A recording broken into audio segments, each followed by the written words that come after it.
Hey now, welcome to the Dirty Side of the Track, America's leading Formula One podcast. I'm Brian, that's Rob. Today was the Vegas GP. I'm trying to think when it actually happened. For us, it was today. This morning, it is still morning. Welcome, Rob. How are you, man? I think I'm doing a lot better than you because I gave in to old man syndrome and I took a power nap.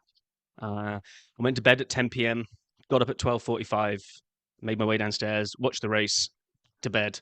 Unlike you young un that's out drinking the night away and looking really um Tired. morning challenged, I'm going to call it. Yeah, I got a handful of hours sleep. Went well. It was, you know what?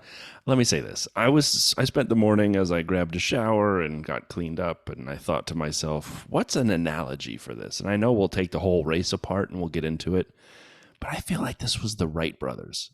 A great American story like Vegas in and of itself. 12-second flight at first, no one cared. The race weekend started poorly, but look at us, we fly now. And that race Yeah, came around at the end and saved an abomination of a weekend. agree. And I'll come to my take on that Yeah, we'll get there. later as I kind of briefed you slightly before we started recording. I need you to be ready with your music button a little bit earlier than you normally are. So let's hit this. Let's do news and social. Pull apart the weekend that was the Vegas Grand Prix. I think fantasy is actually updated, which is really bizarre. While we were sleeping. Um, I know. I mean, literally, it only feels like a few hours ago that the race was on. So okay, that's cool.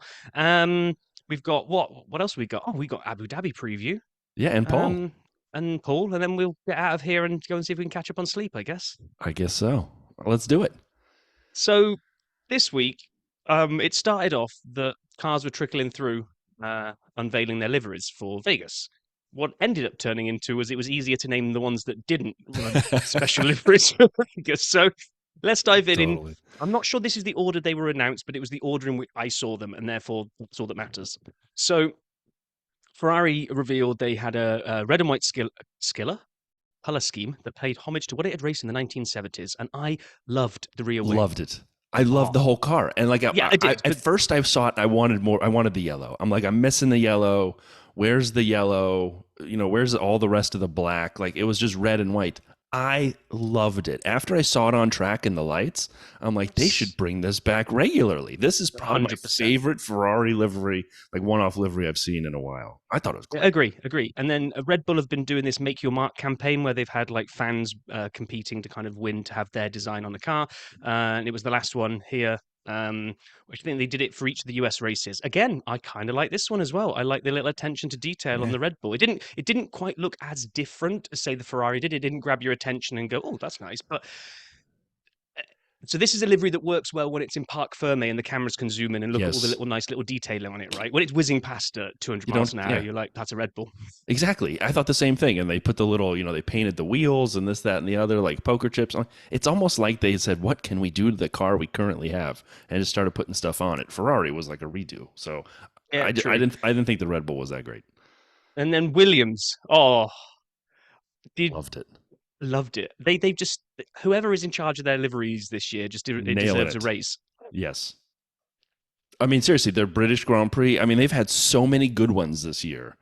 It's Yeah, they've really nailed it. And then Alfa Romeo, in my mind, and I'm going a little again out of order, but Alfa Romeo I thought was the other big change, like Ferrari, yeah. where and Williams was a big change, but I mean, like it still was a Williams.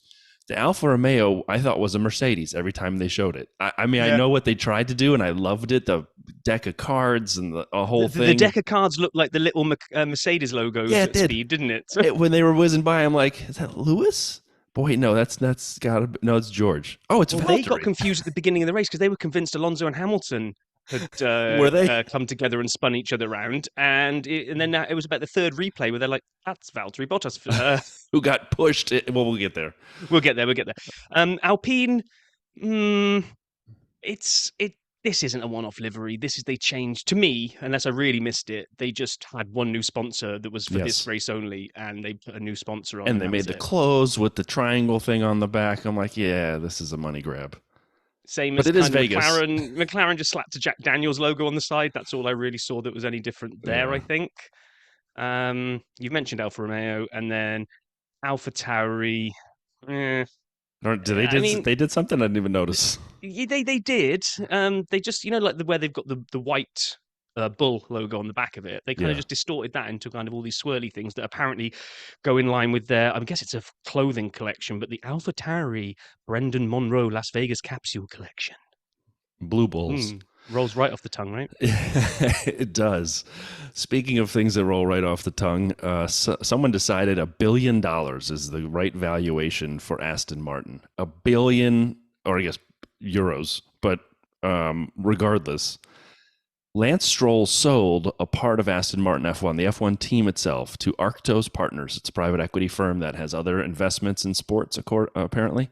But the valuation is my point. It's an even cool billion. And again, they didn't sell a billion of it. They sold a portion of it, which the amount they bought and the amount they bought it at gave the team a value of a billion. The reason I'm highlighting that for the third time is Alpine, famously with all their celebrity investors and all their people hanging around, 725. So you're telling me that Aston Martin is 250 or more $1 million valuable than It's got to be Alpine? When did you see an Alpine badge on a James Bond car? True, and Aston The Martin brand, just built, the brand must yeah, add to that valuation, but it's right? only the F1 team. It's It not doesn't matter. the It's still car Aston proper. Martin, isn't it? I So, know. what do you want? What would you rather be driving, an Aston Martin or an Alpine?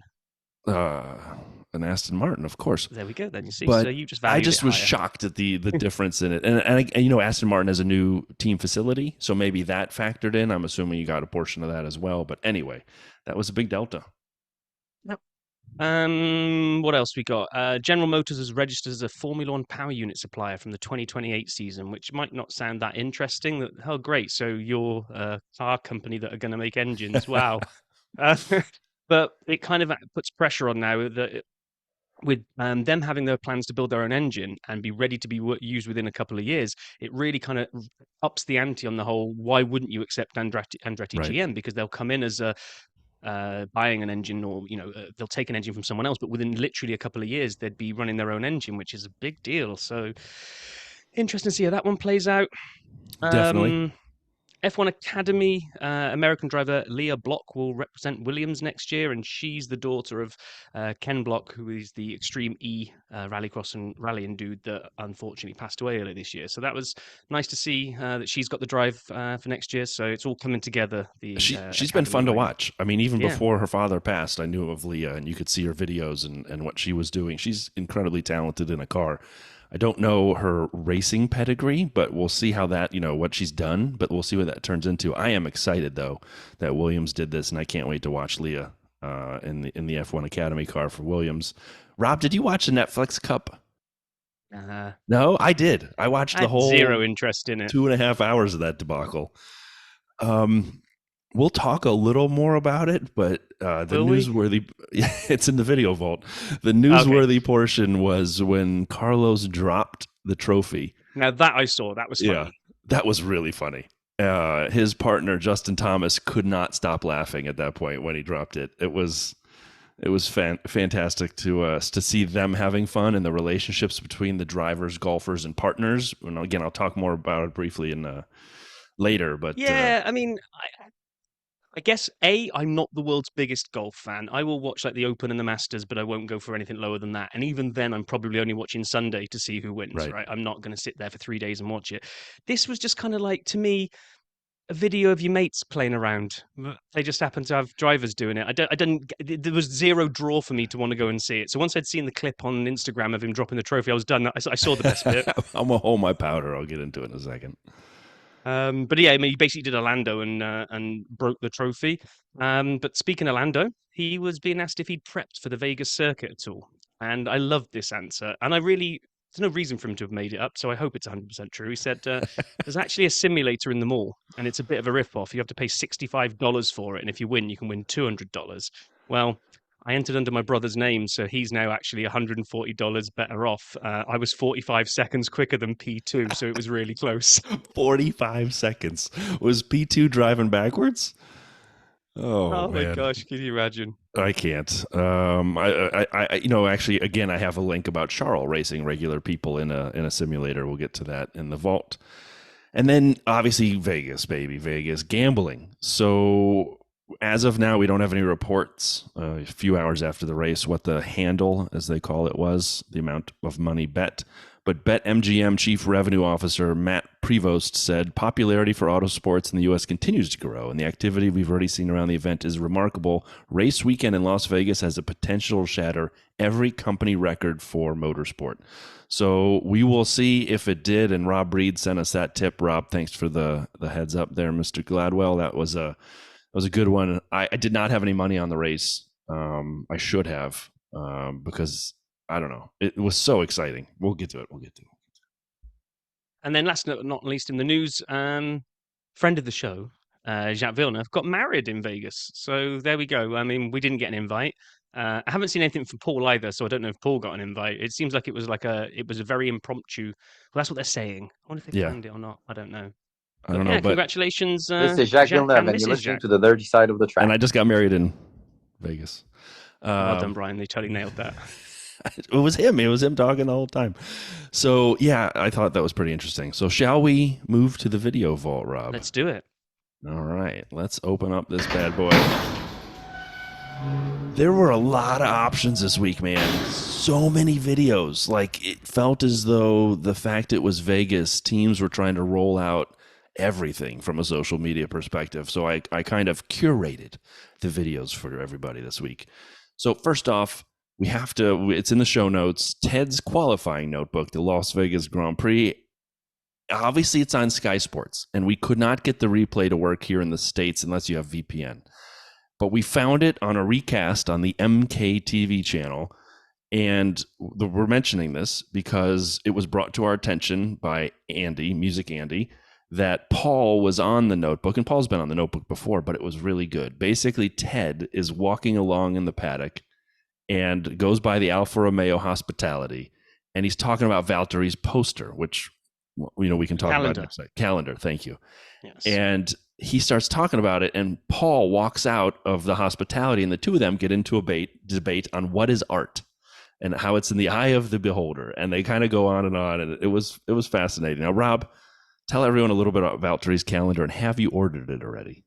I haven't ordered it yet. I was kind of hoping, as we head towards Christmas, maybe Paul's going to drop something in our mailbox, So I like the idea.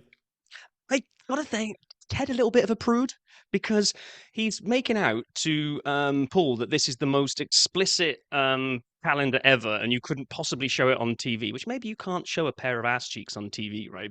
The way Ted's like building it up in this clip, I'm thinking, Jesus, was this a full frontal that Valtteri did? But Maybe. it's just more of his stream butt cheek shenanigans that he told us about, which we mashed up seamlessly into the 100th episode that we did last week, by the way.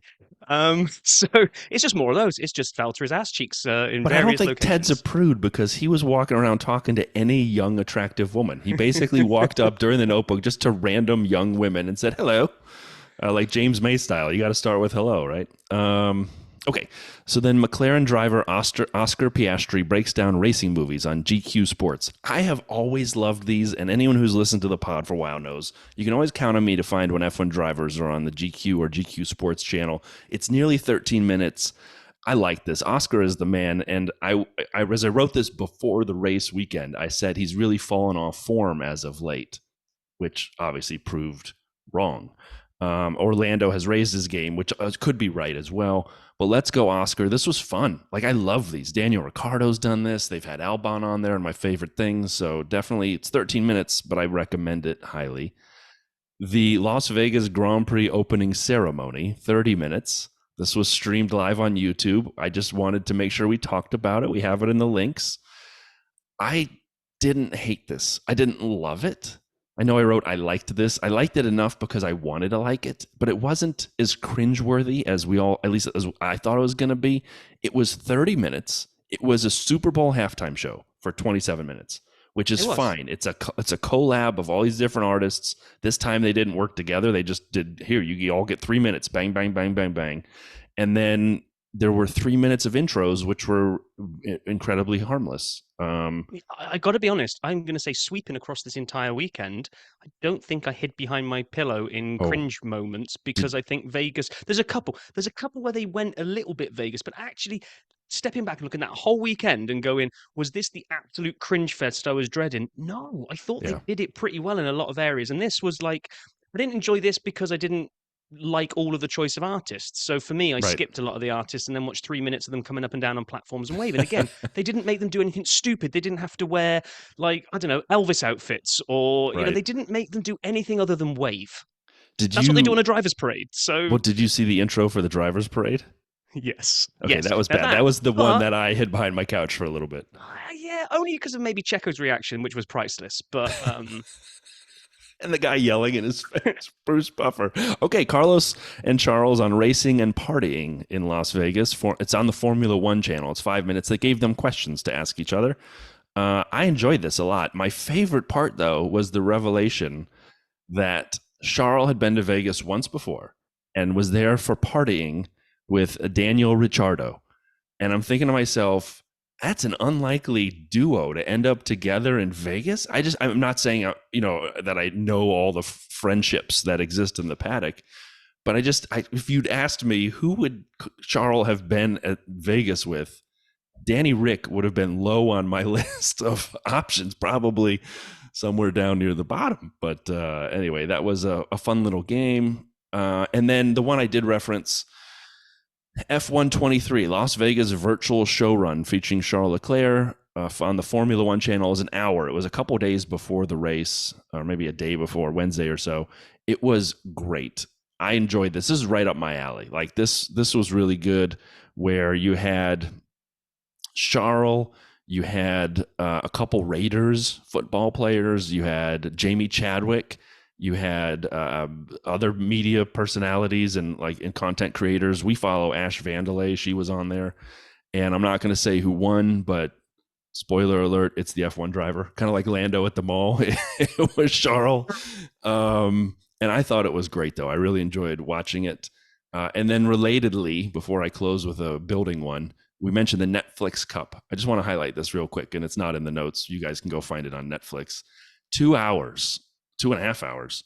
I love this thing called The Match. I don't know if anyone's ever watched it. I'm not a big golf watcher, but I do watch The Match. It's behind the scenes golf. Like you said, Rob, it's like watching a bunch of buddies play golf.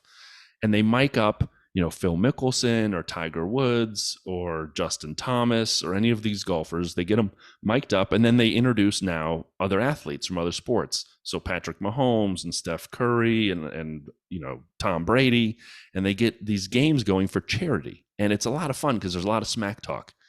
This had none of that. I don't understand. It missed all of the charisma of the match, and they do it at the Wynn more often than not, the same course. So I'm watching this. I mean, where is the fun in this? And the best part was just watching Pierre Gasly hit chili pepper shots that don't leave the ground, and spectators were jumping out of the way and dodging and ducking. And I mean, I felt good knowing some of these guys are as bad as I am, but other than that, I thought for some reason it just didn't do it for me. I don't know what people's thoughts are. Please let us know if you guys loved it.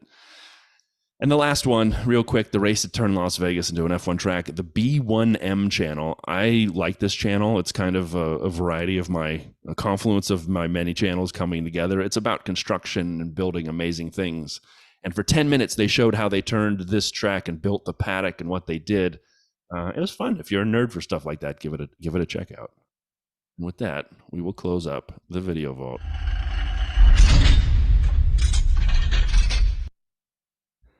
So, Rob, anything happen in practice? that's so funny, isn't it? Normally we skip through practice and go, practice. They drove around, they got their setup sorted. Right, on to quali. So, Oh my gosh. Vegas Grand Prix weekend, is it a tale of two halves? Yeah. I think if you kind of lump practice into one half and then quali in the race into another. So, yeah, I was at the bar with my neighbour Jim. Thursday night football had finished. We were finishing up a couple of pints, and then yes, I did finish them, by the way, Paul. And we suddenly looked at Jim said to me, "When does the Grand Prix start?" I was like, "Oh yeah, it's 1 a.m. Oh, but when's practice?" And we looked, "Oh, it's on now." So we spoke to the barmaid, and we were like, "Okay, Thursday night football's well over. Can you put ESPN on?" Yeah. Puts it on, fantastic. There's FP1 just starting. We're like, oh, great. We're going to stay here for another hour then till kick-out time. Let's have another couple of pints in. And it lasted 8 minutes before we were like, what's going on? And for a while, they didn't know either, right? We just kept Right. seeing signs driving along and kind of getting that lift up, that kind of like, what the hell Tons of happened there type sparks, thing. pulls over. Sparks, what the heck's going on? And yeah, it's manhole cover, maybe we call it in the UK, drain cover, I think they would like to call it over here. Manhole Um, cover works. okay, cool. Yep, it come off at a rate of knots and made a decent hole in the bottom of the Ferrari, and that's it. They've now got to go and do checking of probably not just that one. I imagine they have to go and check others, and FP1's done, and FP2 just gets delayed and delayed and delayed while they're trying to work all of this out. Now, no, well, I'm going to hold my gunpowder. I'm going to keep my gunpowder dry here for a minute. This will come later before when we get to Paul's review of all of this. Um, Now, the real problem is P2 starts, but there's no fans there. Now, No. I've read conflicting things here, Brian. I don't know if you've heard it. I've heard security staff were tired and wanted to go home. So that was why they had no security and they had no other kind of logistical staff that would be able to deal with crowds. So that's why they weren't allowed in. I also heard that they said that because they'd pushed FP2 back so far, it was going to run right up until they had a commitment with Vegas to get the roads back open again.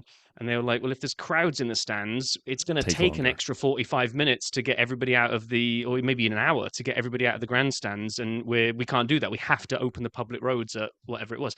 Maybe the truth was somewhere between the two, but it just sucked. Oh, it was terrible. I mean, I heard both as well.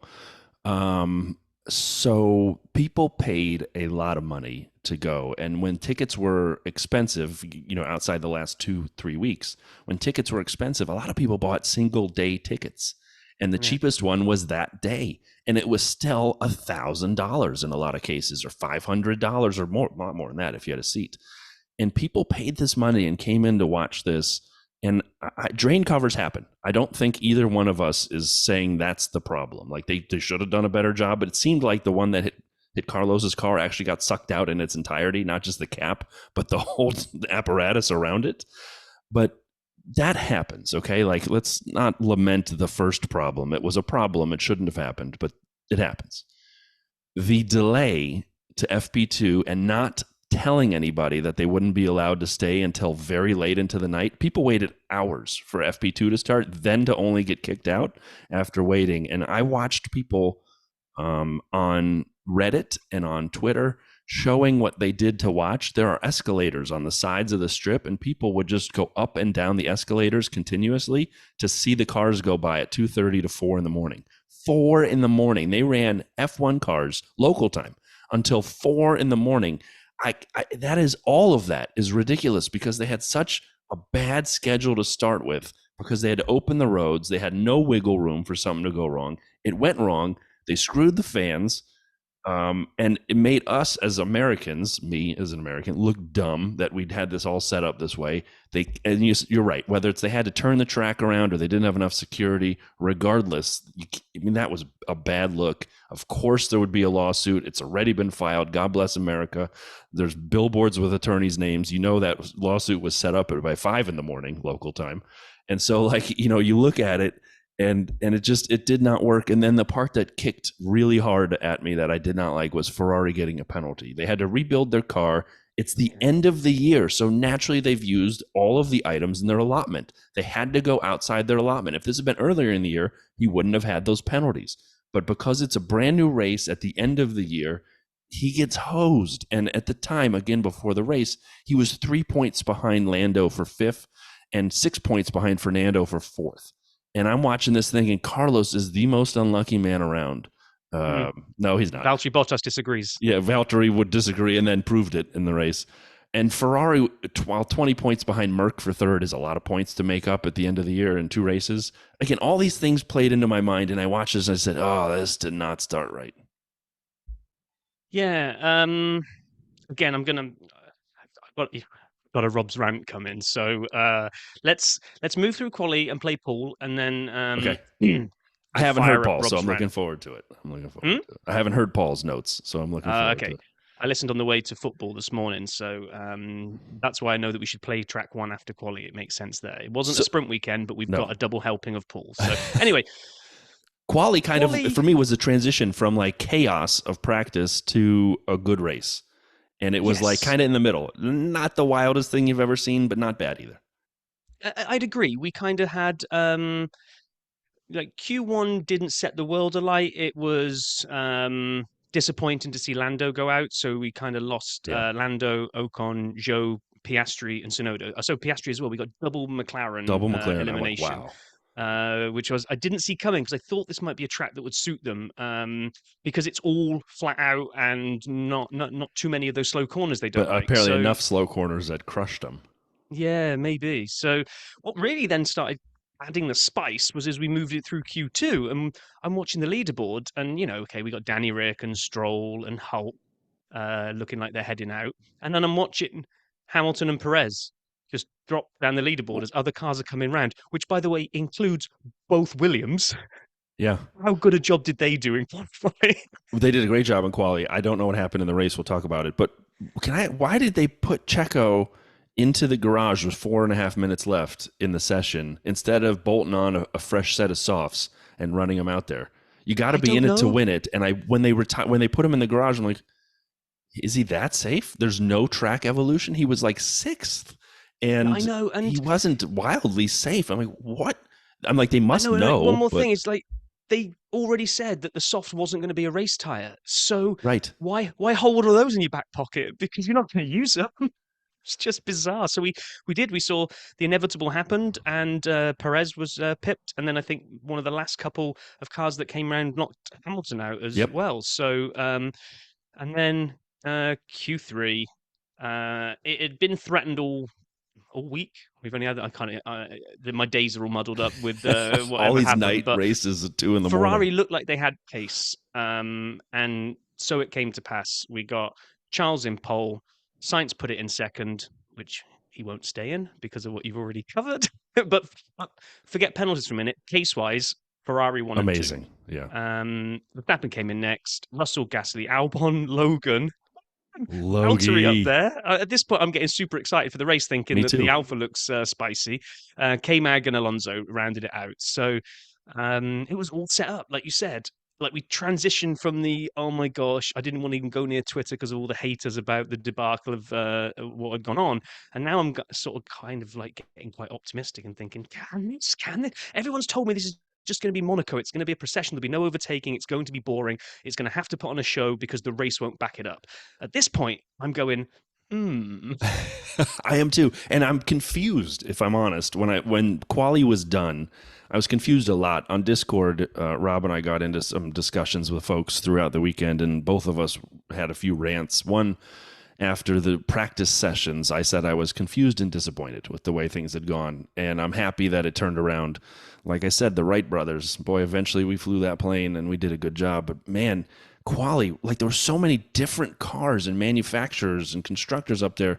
Like where in the heck did Alpine find any pace this weekend? They have a power they went back to being deficient that slippery engine. car that we'd I seen know, at the from beginning of last the year. year. And the beginning of this, what happened there? And then Williams was up there, and then Valtteri. And Joe was like out early, and he said the whole Max and Esteban debacle in Oh, we Q1 forgot to cost cover him. that. Yeah. Shame on us there. So Yeah, well, that cost. Joe said he got caught behind that, and that's unfortunate if that's true, and that's not good. But I mean, look at what Valtteri did with that car, and the Haas K-Mag kept the downgrades on and made it to Q3. I mean, this was like I'm sitting here thinking, oh yeah, this is gonna be great. So let's play Paul's track first, and then I'll have a Rob's rant before we go on to the race. Okay, so I'm gonna play his intro music now and not later, and it'll go with this one. Yes, it's too late. I already clicked the button.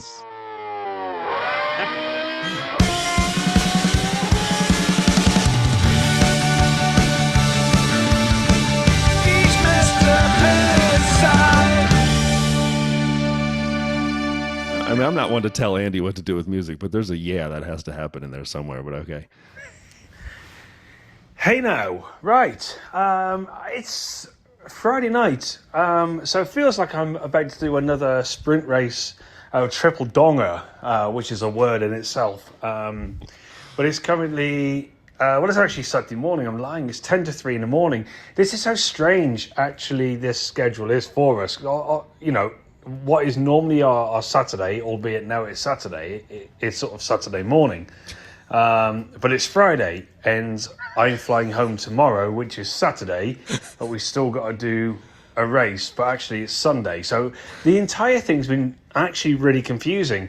So the reason I've decided to do this in two parts is there's a lot to talk about, a little bit. And I don't want to sort of get on to whatever's going to happen later. It's not even tomorrow, it's later. Stick with me on this. Is it? Yes, it is. It is later. Trying. So let's start really with Vegas. It's not my favourite place in the world, I won't lie. And I think that's because I've never really came in... I'm going to be honest and say really enjoyed it. Because I've always been doing some sort of work. So, okay, here we are. It started with... Oh, God, I'm going to get so confused by this, so please stick with me. Started on Thursday, which is normally the Friday, with FP1, which lasted 8 minutes. Now, I know given some of my previous comments towards Vegas, you all expect me to go on some sort of rant about this. What I am going to say is I accept that can happen. That's fine. We all can, because it's a street circuit, and you know, street circuits are not necessarily designed to have race cars going on with the suction from the floors, lifting things. There's a it's very complex. So I know we saw Toto having a rant about this, but for anyone who thinks like, you know, this is completely unacceptable, yes, it is. But I would also say, there's not one bit of blame which lies anywhere. I reckon you need to blame. There's a lot of people. F1 need take a lot of responsibility. FIA needs to take a lot of responsibility. Las Vegas organizer needs to take a lot of responsibility. And the reason I say that is simply, for me, leaving the strip open as long as they did, didn't allow really for the necessary checks to take place, which in turn, as for one of the better phrase, literally bit them in the arse a little bit. So FIA have homologated the track, I believe, on the Thursday, yeah, whatever. I'm going to give up with days. So they said the track's okay.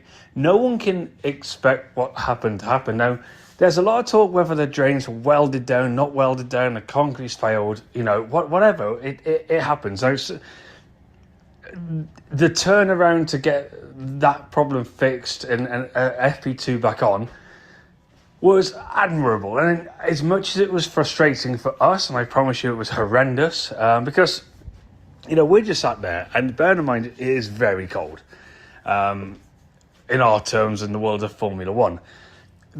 The biggest tragedy actually happened then, because we got told basically this is how it works. The session might start at 1 o'clock. The session might start at 1:30. The session might start at 2 o'clock. So you're sort of like you're always sort of getting prepared to start. Drivers, engineers, everyone's sort of getting in their zone just to be told, okay, delay. Great. And this is where I promise you now most of F1, our side of F1 is absolutely livid with Las Vegas. And that is, we got told that we're going to start at 2 o'clock in the morning. You got to bear in mind, fans have been sat for pretty much 8 hours by now on the cold seats in these cold stands, watching nothing. Occasionally the safety car going around. And then it gets to 2 o'clock, session delayed till 2:30. It's like, oh, jeez, you know, this is... And then... I can't tolerate this next bit. They then decide they're going to remove the fans from the stands because the security want to go home. And I just think with all the money and all the things that F1 have done to get this race on, to allow that to happen was disgraceful. So from that side, it actually sucked. Give me 2 seconds. So with that in mind, that bit was pretty awful. So that's sort of that done. Qualifying's just happened, and the reason I'm doing this in 2 parts is actually that is a pretty exciting grid. It gives something good for tomorrow. So as much as you think I'm negative, I'm going to be deeply positive right at this point and say, so far it's actually been quite successful. And yeah, let's see how tomorrow goes. Over and out for now. Okay. Okay. I need you to fire up the You're the Pits music, Brian. You're the pits. And why I've asked you to do this is because we would normally do this at the end after we're debriefing on what we thought of the whole race weekend and all this kind of stuff. And because I think almost what Paul was hinting at there, that it redeemed itself the further it went into the weekend. I don't want to finish on the negativities. So I want to award my pits now. You can decide if you have different pits later when we get to that point. But my pits is Formula One. It's whatever the umbrella is that Paul just named, whether it's the FIA, F1, the whole thing, right? Because, okay, what was it, Azerbaijan, when the drain cover came off and hit George and they had to go around and weld them back down again and stuff? This stuff happens at street circuits, Exactly. right? Yep. So, okay. However, you would have thought they would have had some extra checking, given that this has happened before in the past. B, they allowed themselves no contingency whatsoever for any type of wriggle room anywhere. They had no support races going, so they had nothing to even sort of sanity check the circuit before these go on. Now, I'm pretty sure that, well, I say I'm pretty sure, I've got zero knowledge of this, but those Ferrari GTs that go around probably don't generate enough suction under the car to do what Carlos Sainz did, but still, they wouldn't have known that. There was no attempt to rubber in. There was just nothing from that perspective. Then, and it's the bit that Paul got angry at as well, is the sticking the fans out is just unforgivable. And then to compound it with 2, maybe 3 statements that didn't even apologize once for doing it. They just put out a statement going, "Oh yeah, FP2 was delayed." There was just like nothing.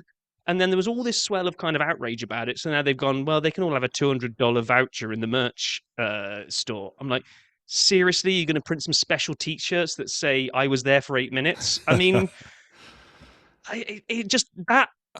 they absolutely screwed the pooch on that first practice day. So there we go. That's my rant. And then yeah, I mean, I agree with you. I already said. I mean, I think I said this. The schedule allowed no flex time, and so once something went wrong at all, it all went downhill from there. And the dominoes are terrible. And we talked about people who went for a day. As Rob and I are new attendees to an F1 race, if we'd had something similar happen to us in Canada, I can't even tell you how disappointed I would have been. And so, like the way they handled it was terrible. And I mean, I'm sort of assuming that the security are union and that there are union rules. I don't know. I don't know if that was part of it or opening the track. I don't care. Like, they shouldn't have had to get to a point where that decision had to be made, and they did. I agree with everything you said. And for someone, and then someone kept saying refunds. Refunds don't matter. Most of these tickets are secondary market tickets. You're going to refund the purchaser, not the person who bought it on the secondary market. True. And who paid an incredible fee on top of it. If it was a $400 face value Thursday only ticket, it probably went for $1,200. And so that $800 markup is lost forever to the people who went and did it. And they didn't get the first $400 worth. So to me, I agree with everything you said. And the points I made earlier still stand. And they're totally in alignment with you and Paul. And I like the fact that you decided we would do this now so we could end on a positive, because that's what we always try to do. Yeah, because I think that normally when we have the pits, it's a little bit of a laugh and we talk about a drive that didn't do too well, or one of the, usually Ferrari strategy is the pits. But today I wanted to go a bit more guns blazing. Oh, and by the way, when you said about the security, that's yet another failure to plan, right? Because let's say that they couldn't have foreseen the drain thing, but this is a high speed, walls on each side circuit. Red flags so had to be of wreckage expected. and red flags would have meant that there was delay was probably likely. Why not have a second set of security staff on a rota, whatever the word is? They would come in the event of a delay to the session. Agree. I was at bowling Thursday night, and we left so that we could get back and I could watch at home. And we were debating, would there be red flags and how late would this go? Like, that was foreseen by idiots like me. Anyway, okay. So then we get to the race, and I got to do one thing first. Rob usually starts us off. I'll turn it to you in a second. The only part where I hid behind my sofa and I pretended I wasn't American was the driver's parade. And not the parade itself, and not the 2 broken down cars. There were 2 that couldn't make it off the parade start, one of which dropped oil all over the side of the grid. But that's not even my point. My point is they brought in Bruce Buffer, who is not even Michael Buffer. He's not even the Let's Get Ready to Rumble guy. He's his brother. They brought in the wrong Buffer, and then Buffer goes nuts with these intros. And it was so cringeworthy as he's doing this and reading off his cards. And the worst was clearly Checo. because Checo's out a little early. Someone told him to go, and he starts walking out, and he walks to Bruce Buffer. And Bruce Buffer gets excited, and he starts yelling in his face his own name. Sergio, Checo, Paris, screaming it. You can see the veins in his neck. I'm like, this guy should not be here tonight. It was so embarrassing. And then Lewis's Mercedes broke, so he got in with Checo, and they went around together. And I was afraid Checo was going to fall out the side. I'm like, please hold on to him. We don't need this to happen here. And anyway, I'm done. That was the most. The parade itself was fine. The introduction of it was the embarrassing part. The introduction was, and that's the only part in the entire weekend where I felt that Vegas did what I thought it would be for the entire weekend. Yeah. So, I can take one little sprinkle of that. But the funniest thing was obviously the press team in Red Bull hadn't given Checo any instructions of what to do after he announced his name. Because he kind of just stood there like, what, do I get a goodie bag? Where do I go now? There were many people who didn't know, and like some of them were going to be interviewed by Natalie. And so then Natalie is like trying to grab them because I think some of them might have said, you're going to be interviewed. And they walked right up to Bruce Buffer. A couple of them, Charles, I think, did the same thing. He's like, where do I go? And then Natalie goes, Charles, over here. So like, but Checo's was the worst. Again, no fault of his own. Brilliant. Right. Then we had the start, which, by the way, someone needs to send a memo to the commentary team. When they keep mentioning about how there's dust and everything, and they keep saying you don't want to, it's on the dirty side. Just track. finish the sentence off so that we could snip out a dirty side of the track, please. But anyway, great start from both Max and Charles. Considering it was all dusty on that side, I was expecting Charles to sprint away and be easily into the first corner, but no. Max goes in pretty hot. Pretty hot. It was 2021, Max. That was. It was, but I'm willing to give a little bit of a benefit of the doubt to the Bambi on ice effect of this track. The fact that nobody had any grip. I mean, we're going to talk in a minute about what happened when Alonso tried the exact same thing. Well, Alonso did something even better. Right? No, we'll get into that. But I put it on Max. No, it's on Max. But what I mean is, and they seem to give a lot more leeway for these first corner incidents, but they didn't. He ended up getting a penalty for it. But it deserved. Yeah, I think so. I don't think it was an elbows out Max from the pass he really went into him. I think he came in too hot, and then because in the day he would usually anyway. Yeah. He got his penalty. So I thought he did it on purpose. You thought it was a little more accidental. Either way, he deserved the penalty for it. Moving on, then at the back, Fernando, the wily old two-time champion campaigner who never makes mistakes, decided to go from the right side of the grid to the left side, past about 19 cars, which is what I like to do when I run NASCAR on the Xbox. You go down the inside and then you just bounce off the cars as you get to the corner as you're braking. He said, you know what? I'm going to pull a sap move and do a NASCAR. And I'm going to go down the inside and have no thoughts of braking. And I'm going to just bounce off everybody and it'll be fine. And then he applies the brakes and he's like, oh no. And that was goes round in a circle. Collects, ruins Sainz and Bottas opening lap. And they're all just kind of in a pile of debris looking at each other going, what the hell happened here? Well, and Valtteri was hit from the back, pushed him into Fernando even better. It's not like he would have hit him anyway, but it's like someone, I don't remember, I thought it was an Alpine maybe, but someone's like, you know what, here, I'm going to give you a little help getting into this accident of none of your doing. Yeah, exactly. So then we immediately got a virtual safety car so they could come out and pick up all the broken pieces of car.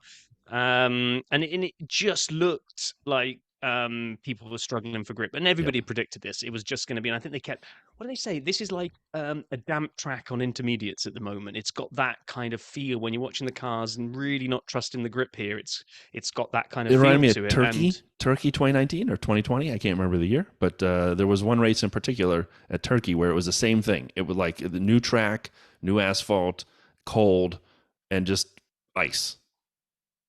And we saw on a trackside camera a sprinkling of shower of sparks, and everyone was like, what the heck was that? And then 2 seconds later, we've got safety car and we've got Lando in a wall, which looked like he'd just gone long at the corner, missed the braking zone and driven into the wall. And that's what it looked like. And then you get the replay. Oh, no. He decided to kind of do a 180 and go backwards and all over the shop as he lost it. That was scary. That was, it was. And as of recording, he's fine. So we saw this morning he's been let out of hospital, but he was taken to the medical center. And then instead of returning to the paddock, they did take him to the hospital for additional checks. So I hope he's all right, because that was higher impact than I think anyone gave it credit for. It didn't look that bad. As you said, you just saw the sparks, then he was in the barrier on the runoff. But no, he lost it seriously, went into the barrier, spun around, and then just kept going. It was an unwilling participant after that part. So we had a safety car for that. And then at that time, they announced the penalty for Max, the 5 seconds, which took a long time, it felt like. And so I almost thought they'd forgotten about it when the whole safety car was going. I'm like, is he going to get away scot-free with that? Sorry, I know there's a lot of Max fans. It just annoyed me when he did that to start the race. And again, I'm done with it now. And then go ahead. I was going to say, and then we just started getting like some foreshadowing of what was going to happen all race, really. We just started getting people putting moves on folk. We got Ocon got K-Mag, and was you had Oscar coming up right behind him, and he boom, boom, boom. It was, people were overtaking everyone. It wasn't just. I saw a real split view on Twitter after the race on here. A whole bunch of people going, "Oh yeah, it was only a good overtaking because DRS was so powerful. What a ball fest!" Hello, did you get up and watch the race, or are you just saying that it must have been? Because actually, yes, DRS mainly in tire offset modes where people the tires were a little bit older than people that had fresher ones. In that situation, the DRS did tend to get them, but actually, a lot of the time, it just dropped you into the braking zone. You had to decide if you were going to send it or not. And then we saw a lot of on the inside and on the outside of various corners. I mean, we saw way more overtakes than I was expecting in this race. Way more. And started at lap 9, basically, after the safety car reset. And I don't think it really stopped. It just seemed to be... Neither one of us wrote lull in the notes. No. And it didn't feel like there ever was one. Somebody was within DRS of somebody else, but that never seemed to develop into a DRS train. Albon was kind of holding people. He up had at one point, train going for a while, yeah. But that got broken pretty quickly. It was... It did. I agree, and you know it's interesting. You're the I hate DRS man. You even have a tattooed on your lower back like a tramp stamp. Yeah.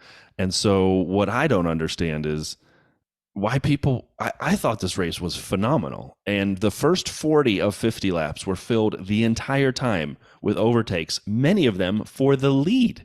And so, it wasn't all DRS. Now, did DRS, as you say very accurately, did it enable some of the overtakes where you still had to do it in a corner or on the next corner after? Yes, but it wasn't like all of them were just blow-bys on the straight, and that was the end of it. There were the some ones of that drive those. me nuts. You know that. I know, and there were some of those, but that's not what it was. You got into the braking spot, and especially on turn 14, which is coming off the strip around Planet Hollywood, and you're making the left there. And by the way, the layout of those corners was fantastic. It was high risk, high reward for everybody, even turn 12 to get onto the strip, and the whole area around the sphere. Were interesting corners to watch people do. I thought this track was going to suck. I called it the upside down pig forever. I only got excited about it until basically 2 weeks ago.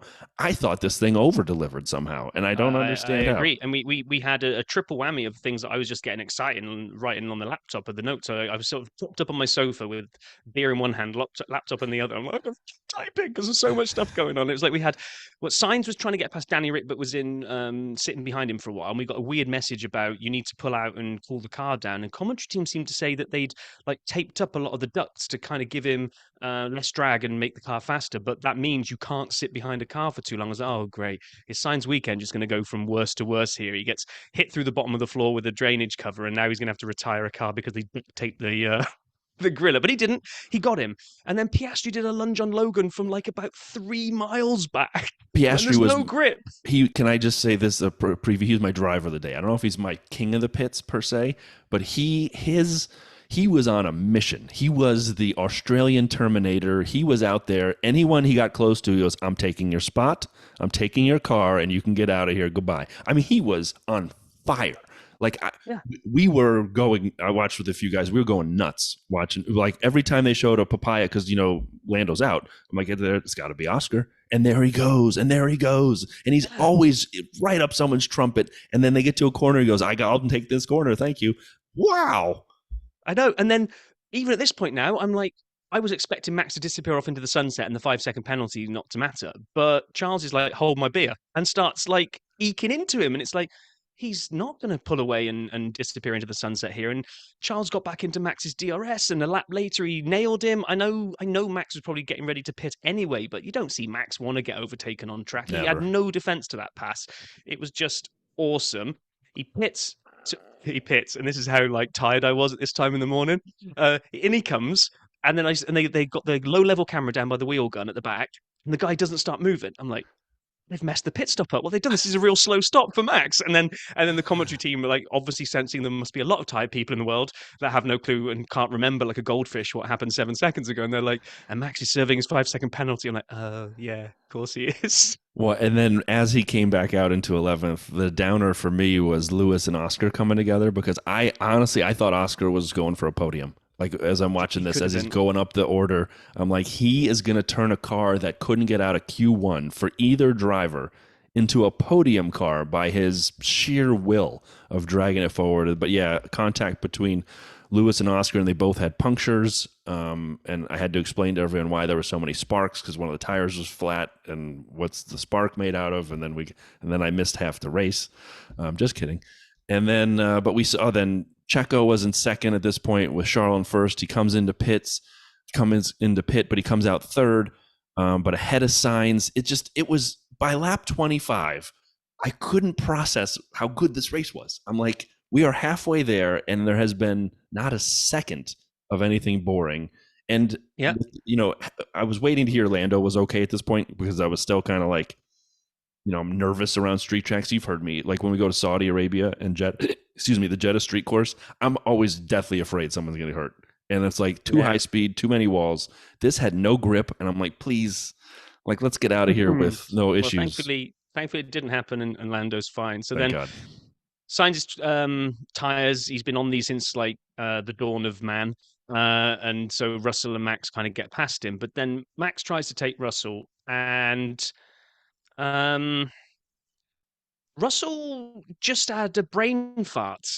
Like, he just turned in on him. He just didn't like the commentary team. I was like thinking, have I got this wrong? Has Max done something here that he shouldn't have done? But then the reaction to the penalty, there was nothing really from George's radio going, I can't believe we got a penalty. In fact, they were just saying, like, just put it down, keep going, you can keep pushing on. They knew they needed to build that. No one seemed that upset about it on the Mercedes side of it. And every time they showed a replay, I don't know what he was looking at, but he just turned in while Max had got the corner. Max was alongside him and had got the corner, and George just turned in on him. This is where the sporting gods have funny ways. Valtteri can't do right for doing wrong, not with any of his own accord. Like, he ends up in every kind of situation where there's a crash or something that happens that's got nothing to do with him. He will sometimes, like a tractor beam, be gravitated into it. Okay. Max gets his end plate smashed off by George, and it just makes his car faster. I mean, what kind of... Well, I mean, because he'd been struggling with straight line speed, and then all of a sudden, from that impact onwards, his car turned into a rocket ship. Well, and it's so not fair. Watching this, live, I thought it was on Max at first, and I was wrong. But when they first showed it, I thought he went for a dive bomb on the inside, and it looked at first that George had started turning already, which is not correct. It was on George. I watched it again this morning. It definitely is George's fault. That's why George got the penalty and dropped him down the order at the end. But I'm sitting there thinking, what is Max doing? But they showed it again, and he was not only alongside him, he could have waved at George. He goes, hi, I'm turning inside here. You shouldn't turn into me. And George turned into him. So that something had just come on the sphere or something, and George was like, oh, look at that. That's cool. Maybe he was looking up at the lawyer thing, like, I'm going to get on that class action from practice. Yeah. Gosh. So, and then we had another safety car then for the debris that had been... Nick De Vries had been left all over the floor after the end plate was smashed off. So we got ourselves another restart. Your man again, Oscar, nailed the gas man. He was on a mission. Outside of a puncture from the contact with Lewis, I swear to God, he had a podium coming. He's on an absolute mission. And then they announced Russell's penalty, and at the time I'm like, why? But then again, I watched it again this morning with clear eyes, and it's a Russell penalty, of course. And then we end up with Checo taking the lead at lap 32. And at this point, I wanted Charles to win. I'm just being honest. Okay. I wanted You're so badly. Guy. I know I'm a Checo guy, but I'm kind of over always making excuses for him at this point of the season. And I'd love for him to win, and he's a street course expert and yada, yada, yada. I wanted Charles to win. Charles hasn't won from pole in forever. I'm like, please let this happen. Please, Ferrari gods, don't give him a 4.4 second pit stop somewhere along the way, which they did. Thanks, guys.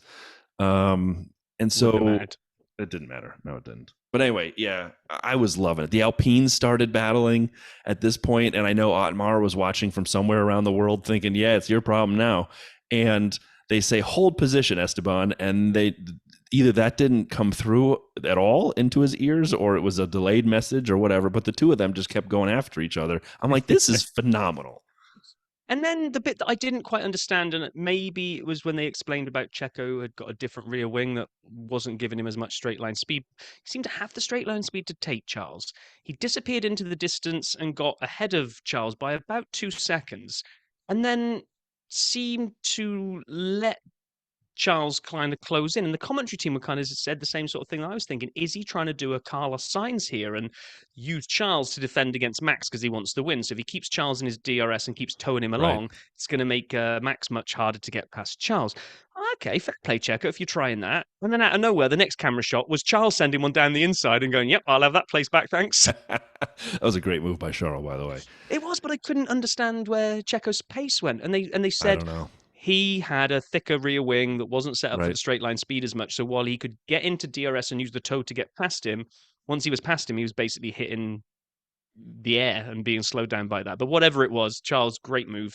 But like I said, Max's rocket ship, take the end plate off, it unpacks turbo pursuit mode, and he just came through. And then he gets right up Charles' trumpet, and Charles goes deep in a corner. And when he did that, I'm like, no. And then Max literally could have like walked by. See ya. See you later, alligator. Yeah. Anyway, we kind of get to the end, and then Piastri pits, and I was not. I got to be honest. I didn't know he had been on the same compounds. I didn't know he had not changed compounds. And he was rolling backwards a little bit at this point. He wasn't as aggressive. And I'm screaming at the TV like, he's going to lose a spot or two at most. Leave him out there. And then Rob types in the notes, is Brian paying attention? They've been talking about the fact he's done hard for about 10 laps and we'll need to get a new compound in here. You idiot. And I basically was like, it was hard to pay attention. Always here for you, Brian. Got you back. So I was confused by that. But yeah. Then we get kind of towards the end, and Rob, take us home here on the race. Get towards the end, and I'm kind of just seeing this is it now. You've got Max has won it, although, and he did. I mean, he absolutely flew into a 5-second lead out of 5 nowhere. second lead. Checo's kind of getting hassled Charles, but Charles keeps kind of flirting with DRS. He's like 1.001, so he doesn't get it one lap. Then he's 0.9 and he gets it, but only really kind of comes down to 0.6. But they come over the radio and they're like, Max, can you back up a little bit and kind of help Checo out with the toe just to help your teammate out? Which actually, fair play to him. We didn't have flashbacks of the, it's not my problem moment. He did. He eased off. Significantly. 2.5 seconds. I'm not quite sure how much... But 2.5 helps, but well, hang on. It was over the course of one lap, and so to give 2.5 seconds to the guy who's trying to beat you still, there's only so much you can ease off the gas and not let Checo into your own DRS, and then he passes you. So I actually thought Max played it perfectly. Like, I mean, you can't stop the car and let them go by, but you also can't. He could have said "F you" and motored off like he did last year. I thought he did a great job. And after I realized, and I was pleased to see Max do that and kind of play the team game. I mean, also he's won everything, so it doesn't really matter. But I was pleased to see him do that. Then, so we're watching it, and he keeps flirting in and getting down to like 0.3, 0.4. And then out of nowhere, Charles is kind of like, do you know what? I'm going to lull him into a false sense of security here, where I'm going to get close-ish, but never really going to send one because I'll probably get overtaken by him in a straight line speed. What I'm going to do is I'm going to nail him on the last lap on the last corner and see how he likes that. The last they came out of 14. I think he had him on 17. But yes, 2 weeks in a row or 2 races in a row, I should say. What an overtake! What an overtake! I mean. I'll just say this real quick. The first 40 laps of 50 were amazing, or 43 laps of 50 were amazing. I got up at this point and grabbed some pizza and another beer, and I'm like, okay, we may have 7 laps of boredom. The race is done. Max is motoring off. Charles can't get to Checo. There's not a lot of people in DRS at this point. And then they decided to give us another thrilling finish. And Checo decided to get screwed at the line again. Again, he's lost 2 spots on the last lap in 2 races by 0.2 of a second total. I mean, that is wild and such bad luck. But Charles, what driving? With the exception of that time he went deep into that corner, I thought he was pretty much flawless on the day, and just it was fun to watch. Max, again, I'm maybe overly hard on him for the first lap penalty. He did nothing wrong with George on the other coming together. Max was fantastic. Everybody, like, overtakes were amazing, and Oscar was just a man on a mission coming back through the field. I have some stats here about other people. We have not talked about Lance F. Stroll, your account. He was phenomenal, Well, I and was he going to say, deserves credit. We'll get to look it. at there's a couple of bits we haven't pulled out, and I was going to say, yeah, if you look at the rest of the points, then so we have Max, Charles, and Checo. Then Ocon deserves a shout out for Yes. bringing it home in fourth, right? Stroll in Totally. fifth, definitely. Sainz, okay. Hear me out on this one, Brian. Yeah. I think Ferrari's strategy pulled a bit of a blinder. There was a lot of people saying when we had the safety car, I think it was, and both Red Bulls pitted and went onto fresh hards, Charles didn't, but Sainz did. And everybody was like, why has he done that? Because Charles should have pitted as well. He's the one going for the win. Okay, hear me out here. If Charles had pitted and got fresh hards, and that meant that he would have gone on and won, I don't think Sainz would have had, because Sainz couldn't have pitted then. They didn't have the ability to double sack at that point. So Sainz wouldn't have come in, right? Therefore, I don't think Sainz would have had the pace differential to be able to close down and make that charge back up the field. So let's say Charles wins it, gets 25 points, but Sainz doesn't catch the Mercedes and finishes behind them. So if we're looking at Mercedes versus Ferrari here, you've got Charles gets 25 points for winning it. Assume that Sainz doesn't catch the two Mercs because he doesn't get his new rubber. So both Mercs finish ahead of him and he's out of the points. They'll get 14 points for finishing where they finished. So Ferrari would take 11 points home over Mercedes. Okay. By not pitting Charles and pitting Sainz and putting fresh rubber on him, he hunted both Mercedes down and passed both of them. Okay, Charles didn't end up winning, but then Ferrari get a combined 26 point out of Sainz. Merck's now a pushed one spot further back because Sainz has gone past them. They come away with 10 points. So Mercedes brought 16 points on Mercedes. Ferrari took a bite of 16 points out of Mercedes this week. So I think Ferrari's strategy nailed that. I don't think they knew they didn't have the pace to catch Max. Boom. I got 4 hours sleep. I don't understand the just thing believe you me, the just math said. adds up. Don't worry. I am in the same place Paul is with the day of the week, is with what story you just told. I don't know what you said, but sounds great. Yeah. So I missed the podium and the cool down car. Tell me about it. We'll come to that now, but yeah, you see, you're not giving me any credit for the science thing there. It's brilliant. It sounds fantastic. I feel like Zach Galifianakis when they put the things over the math when he has no idea what's happening. All I'm saying is Ferrari maximized their point haul this week, which is going to be very, very important because now that puts them within. I'd have to go and check the website, but we are talking that it's all up for grabs in Abu Dhabi between Ferrari and Mercedes now. Nice. That was a big difference of points this week. But yeah, so then we had Hamilton, Russell, Alonso, and Piastri closed out the points. And afterwards, and you missed this, and I can't believe you missed it, there was no cool-down room. And instead of a cool-down room, and this is the bit where Vegas might want to rethink this for next year because it didn't really work for me, they had a cool-down car, which was brilliant. I love the cool-down car. But so they all get in the back of this limo, and the camera's like watching the three of them sitting in this. So they're doing the cool-down room, but in the back of a limo. So we got the cool-down car. Amazing. But instead of driving them to the podium, which is where I thought they were going, they randomly drove to the Bellagio where Coulthard had interviewed them it was a bit of a wooden interview. It was a little bit forced. He kept trying to get Max to say that he loves Vegas, which was a bit awkward. But the main thing was to get them over there so they could then do the fountain and lights show outside the Bellagio. They made the three drivers watch the fountains going. Really? Then they got them back in the cool-down car, and then they drove all the way back to do the podium. I'm like, did Bellagio have something in a contract where they were like, yeah, I know what the drivers are going to want to see at the end of the race. They're going to want to come and look at the fountains and do a light show. And I was like, yeah, that feels like something you optionally do afterwards when the whole thing's done. People want to see the podium at the end of a race. So cool-down car was cool. I did like the cool-down car. Next year, I would advise driving them from where they park up in the pits but maybe they wouldn't need the car then because I think it was in the pits where they had those, the opening ceremony, they did the uppy-downy things. Yeah. So yeah, cool-down car, cool. Bellagio fountains, not so much. That sounds terrible. You remember last year at Miami when they had to drive them to the podium and Max got in the golf cart with a police escort on a motorcycle? So yeah, U.S. has got to work out our podium situation a little bit. So yeah, go ahead.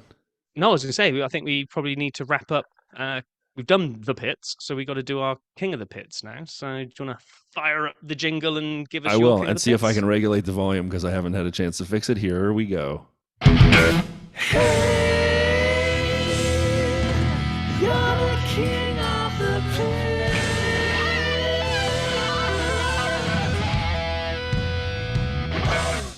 All right, I'm going to go first because I've been kind of hinting at it, and it'll get out of the way real quick. I thought Oscar Piastri's 10th was the best 10th place finish I've seen anyone do in a long time. Beginning of the year, Yuki had a run of 10ths when the Alpha Tauri was horrible, and I thought I was very impressed with his run of those 10ths and a couple 11ths. And he deserved the credit for dragging a car around there. This felt like that to me. Like Oscar was on a mission, and not only a mission to take a car that he struggled with in quali, but he was aggressive yet fair with his overtakes. He didn't look like a rookie at all. And I thought the way he drove was fantastic. I know the Lewis contact, we could, take that apart a little bit more if we wanted. If he'd had if the strategy had come to him a little bit with the way the safety cars worked and all of the different times when he changed tires and didn't have to have that last pit stop, which cost him dearly, he would have been farther up the course. So for me, somehow I got a 10th place finisher as my king of the pits in the Oscar man. And I was glad I kept my powder dry when you prompted me to ask about it, because my king of the pits, look at this, here we go. I'm getting my early season prediction comes back so I can actually say Lance Stroll. Okay. And this was a tie. It was a flip of a coin between Stroll and Ocon, because when I kind of looked at it, and I had to almost double check this, is that Lance Stroll started 19th on the grid. Yes, he did. And brought it home 5th. Ocon started 16th and brought it home 4th. These guys were not quite in witness protection, because nobody was in witness protection today, because we kind of saw everybody doing everything all the time. But they just went about their business, didn't get caught up in anything. I mean, Sainz behind them, there's 3 of them in a row there that did phenomenal drives from what happened to them. Sainz had the 10 grid penalty and then ended up right at the back with all the ridiculousness at the beginning and drove the wheels off that thing to come back to 6th. So, but I'm going to give it a sentimental one to Lance Stroll there, because he gets a lot of crap from us, rightly so. But I thought this week he absolutely nailed it. Can I preview? I'll use my stat now. Something about Lance that you did highlight where he came from. 9th on the grid to 5th. He's had back-to-back 19th. Sorry, thank you. I'm tired. 19th on the grid to 5th, but he's had back-to-back 5th place finishes. He was 5th in Brazil as well. So don't go sleeping on Lance Stroll. Just you can take 4,000 or 5,000 races in the middle of the season off, but then he'll be back. Okay. Shall we do Pitlane Paul? Yeah, we already played his music once, so you don't get it twice, buddy boy. Here we go. His second report. Yo. So, okay, that's Las Vegas done and dusted.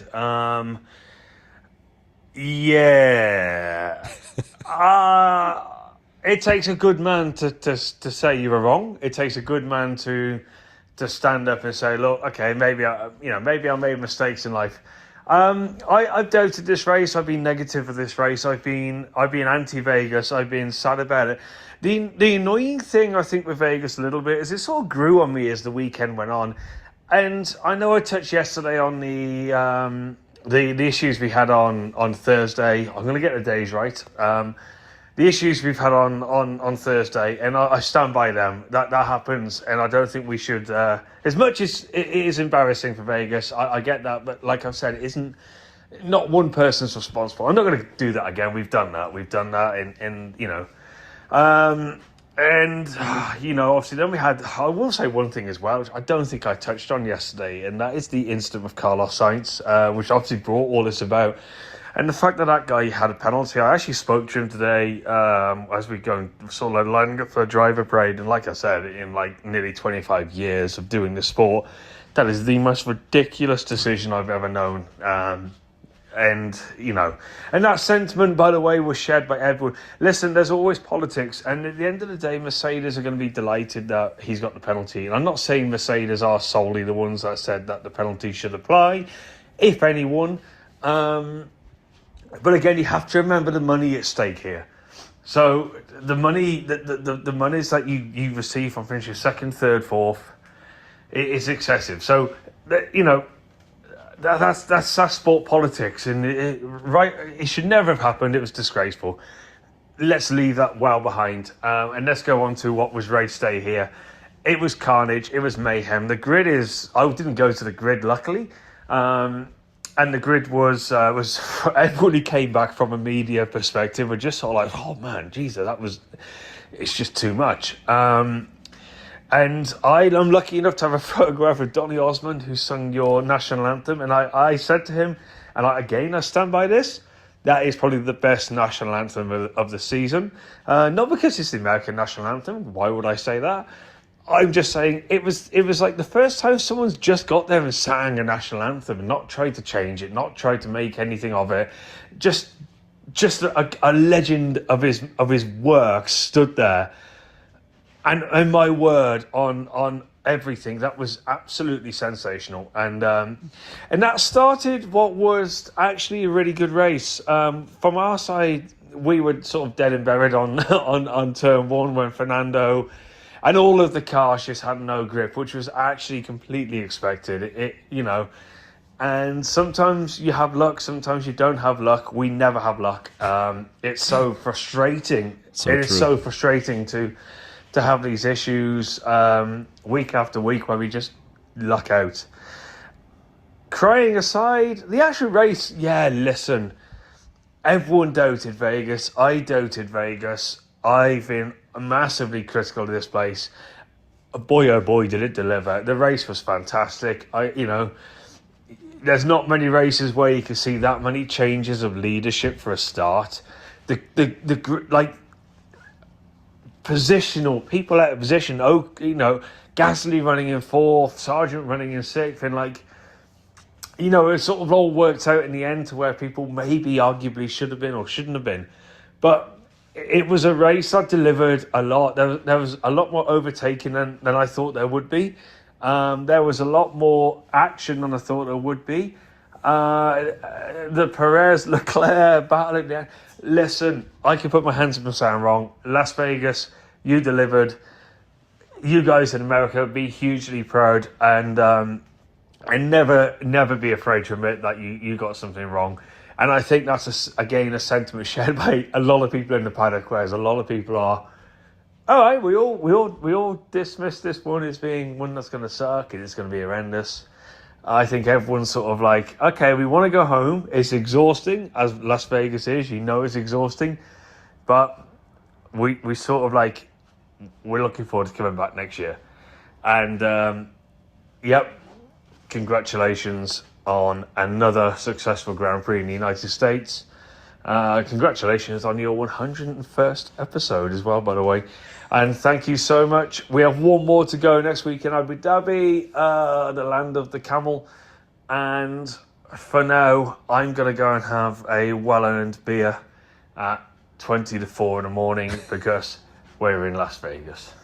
Over and out.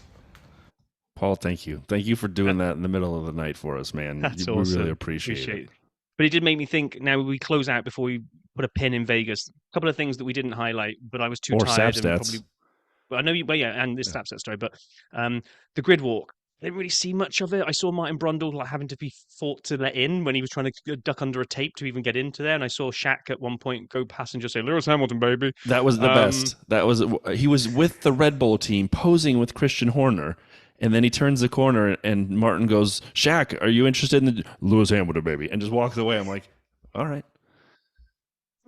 So there was that. We didn't mention, we didn't really dig into the Williams. It was unfortunate. I think they suffered with tyres towards the end. Both of them were going backwards. It's not Sargent went backwards, but so did Albon. They were both didn't quite come to them. They had great qualifying pace, great early race pace, and then it kind of fell away. And then something else, Paul, that touched on that. Now I can't remember. I'm too tired. I remember 2 out of 3 things. Let's go with that. Let's go over to Snapstats. You got a jingle for us? Well, we got to use Slap House when you're in Vegas. True.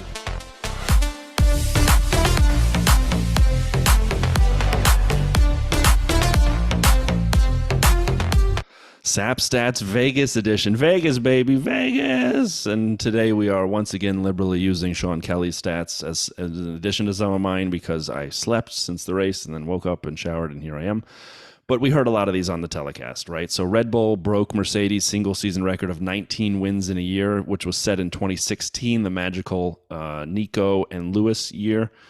Verstappen tied Seb's 53 career wins, putting him third all time on the list behind Lewis Hamilton's 103 and Schumacher's 91, tied with Seb.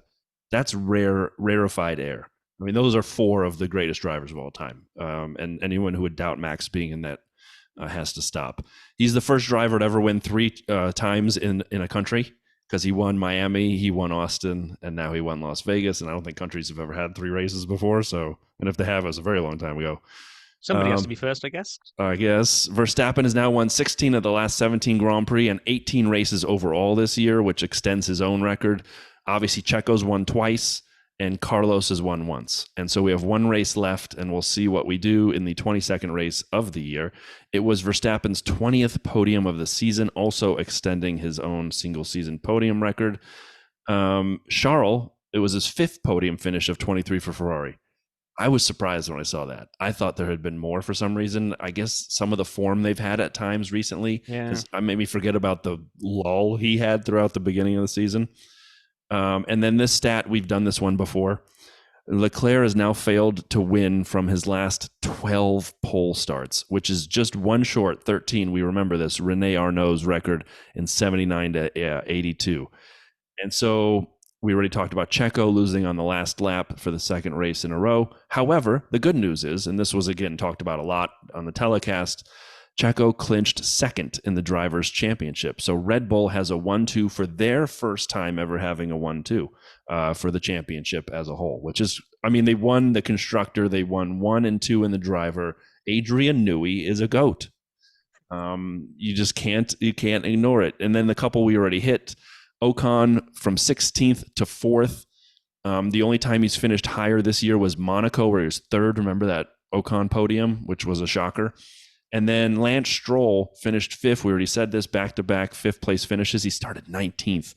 That is amazing. And what the stat I talked about coming into the race, where I was worried about Carlos's standing, he leapfrogged Lando and Fernando in the standings and moved into fourth because he finished P6 today. Lewis finished P7, which kind of locks him into third in the Drivers' Championship, but put a pin in that one because I'm going to talk about George's place in the Drivers' Championship in a second. Obviously, we had a 5-second penalty. George did, finished P8, which means he will finish 8th in the Drivers' Championship. George will. 8th. Lewis is third. The 8th for a Mercedes driver is the lowest position for a Mercedes driver since 2012. When Nico was 9th and Schumi was 13th. That's not a good look for George. I know we have a lot of George fans on here, but that's you got to do better than that. Piastri was 10th, but also had the fastest lap of the race. It's good when you pit with 4 or 5 laps left. You can do that. And that's about all I had that I wanted to highlight. I thought Piastri was brilliant, but I get your Lance love. It's well-deserved. Well-deserved, for sure. Okay. So that was Vegas.